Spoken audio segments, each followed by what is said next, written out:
Hi guys, welcome to today's video. आज के video में हम आपको लेकर चल रहे हैं the Shimla of Chhattisgarh main part. हरी भरी वादियों, पर्वत, झरनों और टेढ़े मेढ़े रास्तों का मजा लेते हुए आप यहाँ एक से एक हैरान करने वाले पॉइंट्स भी एक्सप्लोर कर सकते हैं। समुद्र तल से लगभग 3781 फीट की ऊंचाई पर स्थित बेहद खूबसूरत मैन पार्ट सरगुजा जिले का एक रोमांचक स्थल है। तो चलिए आज के वीडियो में हम आपको दिखाते हैं ये बेहद रोमांचक स्थल के कुछ फेमस लोकेशंस जहां पर आप एंजॉय कर सकते हैं। मैन पार्ट के प्रमुख आकर्षणों में पहला है टाइगर पॉइंट, जहां आपको पानी की गर्जना सुनाई देगी। टाइगर पॉइंट मैन पार्ट का प्रमुख आकर्षण केंद्र है। यहाँ पर महादेव मुदा नदी झरने का निर्माण करती है। यह झरना लगभग 60 मीटर की ऊंचाई से गिरता है। स्थानीय लोगों के अनुसार कई साल पहले इस क्षेत्र में जंगल के बाघ देखे जाते थे और वे झरने का पानी पीने भी आते थे। इस वजह से इसका नाम टाइगर पॉइंट पड़ा। वहीं कुछ का कहना है कि टाइगर पॉइंट जलप्रपात इसलिए कहा जाता है क्योंकि जब झरने का पानी ऊपर से नीचे ज़मीन की ओर गिरता है तो यहाँ पर टाइगर की दहाड़ की ध्वनि सुनाई पड़ती है, इसलिए इसे टाइगर पॉइंट कहा जाता है। टाइगर पॉइंट जलप्रपात जंगल के बीच में स्थित है। इसके चारों ओर बड़े बड़े पहाड़ स्थित हैं और यह एक सुंदर पिकनिक स्पॉट है जहां हर साल लाखों की संख्या में लोग घूमने आते हैं। अगला मुख्य आकर्षण का केंद्र यहां पर है जलजली, जहां आपको कूदने पर धरती हिलते हुए प्रतीत होती है।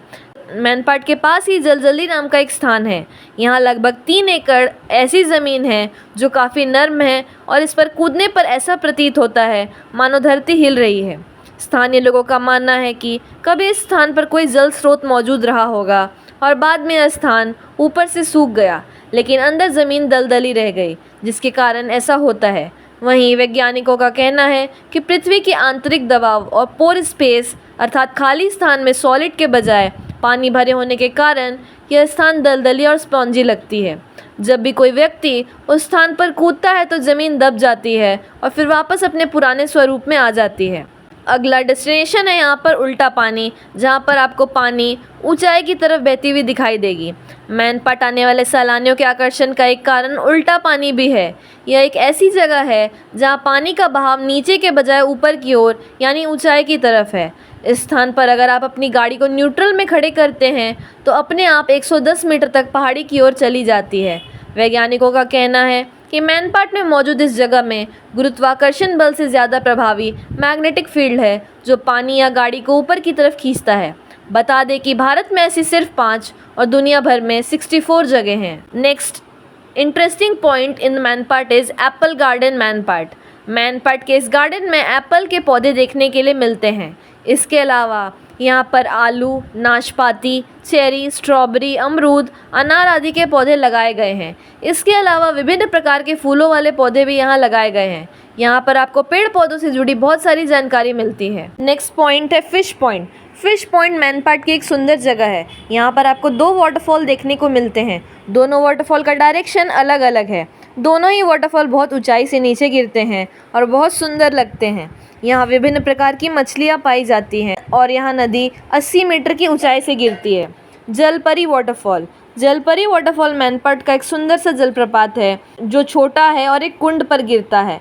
ऐसा कहा जाता है कि घने जंगल के बीच स्थित इस जलप्रपात के पास पहले जलपरियाँ आया करती थी, इसलिए इसका नाम जलपरी वाटरफॉल पड़ा। Mehta point. Mehta point man part का एक सुंदर स्थल है। यहाँ पर सूर्योदय और सूर्यास्त का सुंदर दृश्य देखा जा सकता है। खासकर सूरज को डूबते हुए देखना बहुत ही अच्छा लगता है। मैन पार्ट में मेहता पॉइंट में व्यू पॉइंट बनाया गया है जहाँ से पूरी वादियों का दृश्य देखने के लिए मिलता है। यहाँ पर आप कैंपिंग भी कर सकते हैं। परपटिया।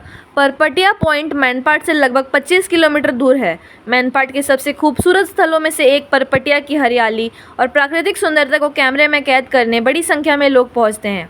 बारिश के दिनों में तो यहाँ धुंध से पूरा इलाका ढका रहता है। बारिश की हल्की फुहार से अंधेरा छा जाता है। नीचे गहरी खाई होने से यह जगह इस दौरान खतरनाक महसूस होती है। The next most important destination is बौद्ध मठ मैन पार्ट। जैसे ही आप मठ के पास पहुंचते हैं आपको इसके शानदार बाहरी भाग दिखता है जो बहुत ही सुंदर नक्काशी और रंग बिरंगे झंडों से सजा हुआ है जो हवा में लहराते रहते हैं। सुंदर रंग तिब्बती लोगों के अपने धार्मिक परंपराओं के साथ गहरे आध्यात्मिक संबंध का प्रतीक है। इस मठ के सुंदर और जीवंत रंग तिब्बती लोगों के अपने धार्मिक परंपराओं के साथ गहरे आध्यात्मिक संबंध का प्रतीक है। तिब्बती मंदिर मैन पार्ट में प्रवेश करते ही आप शांति और सुकून की दुनिया में पहुंच जाते हैं। इसका आंतरिक भाग अपनी सुंदर सजावट, जीवंत भित्ति चित्रों और धूप बत्ती की मनमोहक खुशबू से आपकी इंद्रियों को मोहित कर लेता है। मंदिर का डिज़ाइन अपने जटिल नक्काशीदार स्तंभों, बुद्ध की स्वर्ण प्रतिमाओं और अलंकृत वेदियों के साथ पारंपरिक तिब्बती स्थापत्य शैली को दर्शाता है, जो एक पवित्र वातावरण बनाता है जो श्रद्धा और भक्ति को प्रेरित करता है। मैनपाट में तिब्बती मंदिर के अंदर आप तिब्बती लोगों को उनके सदियों पुराने रीति रिवाजों में शामिल होते हुए अपनी गहरी जड़ों वाली मान्यताओं को अपनाते और संजोते हुए देखेंगे। भिक्षुओं के सामंजस्यपूर्ण मंत्रों और प्रार्थना चक्रों की ध्वनि से पूरा वातावरण भरा हुआ होता है, जो एक आकर्षक सिम्फनी बनाता है जो आध्यात्मिकता के साथ प्रतिध्वनित होती है। मैनपाट में तिब्बती मठ का दौरा करना न केवल एक शानदार वास्तुशिल्प चमत्कार को देखने का अवसर है, यह तिब्बती लोगों की परंपराओं और रीति रिवाजों में डूबने का एक मौका है। अगला महत्वपूर्ण स्थल है घागी वाटरफॉल। घागी वाटरफॉल 10 फीट की ऊंचाई से गिरता है, एक प्राकृतिक सौंदर्य स्थल है जो एक सीढ़ीनुमा जलप्रपात की तरह है। यहाँ को से देखने को मिलने वाले 6 से 7 झरने स्थल को अत्यंत मनोहारी बनाते हैं। घागी झरना की चारों ओर बसी हरियाली और पहाड़ों का नज़ारा अत्यंत प्रशंसनीय है। झरने के बीच में बहने वाला पानी सुकून और चैन का अनुभव देता है। यहाँ पर प्राकृतिक सौंदर्य का लुत्फ उठाने के लिए यात्री आते हैं। घागी वाटरफॉल के आसपास के पहाड़ों और जंगल की खूबसूरती भी इस स्थल को आकर्षक बनाती है। पहाड़ों की ऊंचाइयों पर फैली हरियाली, विविधता से भरे पेड़ पौधे और वन्य जीवन का आश्रय यहाँ के प्राकृतिक वातावरण को और भी अद्भुत बनाता है। अगला आकर्षक स्थान है टाऊ की खेती। यहाँ पर आप तिब्बती शरणार्थियों द्वारा टाऊ की खेती देख सकते हैं। यह यहाँ के किसानों के आय का मुख्य जरिया बना हुआ है। कई पोषक तत्वों वाले टाऊ की मांग अब भारतीय बाजार में भी बढ़ रही है। टाऊ को अंग्रेजी में बकव्हीट कहते हैं। इसे उत्तर भारत में कुट्टू के नाम से जाना जाता है। आपके इस कुट्टू का लैटिन नाम फैगोपायरम एस्कुलेट है।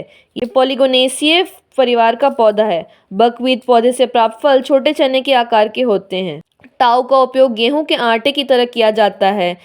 इसमें बहुत सुंदर गुच्छों में फल और फूल आते हैं। यहाँ पर आप सुंदर फोटोज क्लिक करवा सकते हैं और काफ़ी अच्छा लोकेशन को एंजॉय कर सकते हैं। तो गाइज, ये हो गए मैनपाट के कुछ प्रमुख दर्शनीय स्थल। आपको वीडियो में बताते हैं कि मैनपाट में कहाँ ठहरें।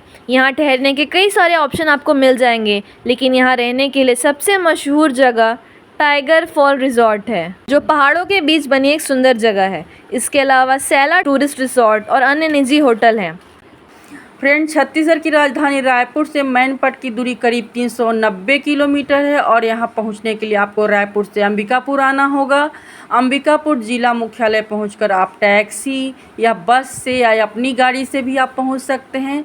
बारिश के मौसम को छोड़कर आप कभी भी आप यहाँ आकर एंजॉय कर सकते हैं। मैनपाट घूमने का सबसे अच्छा समय आपको मैं बता दूं कि यह आपका सफ़र मैनपाट का सफ़र रोमांच से भरा होगा। अगर आप मैनपाट आने का मन बना रहे हैं तो आप साल के किसी भी महीने में आ सकते हैं, लेकिन आपको यह ध्यान रखना होगा कि मैनपाट की खूबसूरती चरम पर बारिश और ठंड के दिनों में होती है।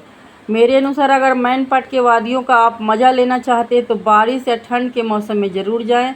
अगर आप प्राकृतिक सौंदर्य के साथ साथ रंगारंग कार्यक्रम का मज़ा लेना चाहते हैं तो आपको मैनपाट कार्निवाल के दौरान घूमने जाना चाहिए। और इस महोत्सव की शुरुआत 2012 में हुआ था। इस उत्सव में स्कूल कॉलेज के छात्र, कलाकार, छत्तीसगढ़ के कलाकार, राष्ट्रीय और अंतर्राष्ट्रीय कलाकार भी इस कार्यक्रम में भाग लेते हैं और अपनी प्रस्तुति देते हैं। और यह उत्सव हर साल फरवरी माह में होता है। गर्मी के मौसम में आते हैं अधिकतर लोग हिल स्टेशन का रुख करने लगते हैं। शिमला, मनाली जाना है, कश्मीर जाना है। अक्सर लोग किसी दूसरे राज्य के हिल स्टेशन जाने का प्लान बनाते हैं। इसके कारण लोगों को भाषा, खान पान जानकारी न होने, ज़्यादा खर्च जैसी कई तरह की परेशानी का सामना करना पड़ता है। लेकिन अगर हिल स्टेशन आपके अपने राज्य, अपने शहर के आसपास हो तो इससे अच्छा क्या होगा। मैनपाट की इन खूबियों के कारण कुछ साल पहले तक लोग इस जगह को भूतिया भी कहते थे कि यहाँ पे भूत बसता है। लेकिन राज्य पर्यटन विभाग द्वारा किए जा रहे प्रचार और सर्वे के कारण लोगों में जागरूकता बढ़ी है, अवेयरनेस आया है और यहाँ आने वाले पर्यटकों की संख्या में इजाफा हुआ है। और यही सुनकर मैं भी आई हूँ और इसका मज़ा ले रही हूँ। तो फ्रेंड्स, आप मैनपाट की यात्रा कीजिए और अपने अनुभव हमारे साथ साझा कीजिए। आपको कैसा लगा और आप मैनपाट की यात्रा कर चुके हैं तो आपको देखने में क्या क्या अच्छा लगा और क्या है वहाँ देखने लायक, तो कमेंट करके आप मुझे बताइए। और अगर वीडियो अच्छा लगे तो मेरे चैनल को सब्सक्राइब कीजिए। मिलते हैं नेक्स्ट वीडियो में, तब तक के लिए बाय बाय।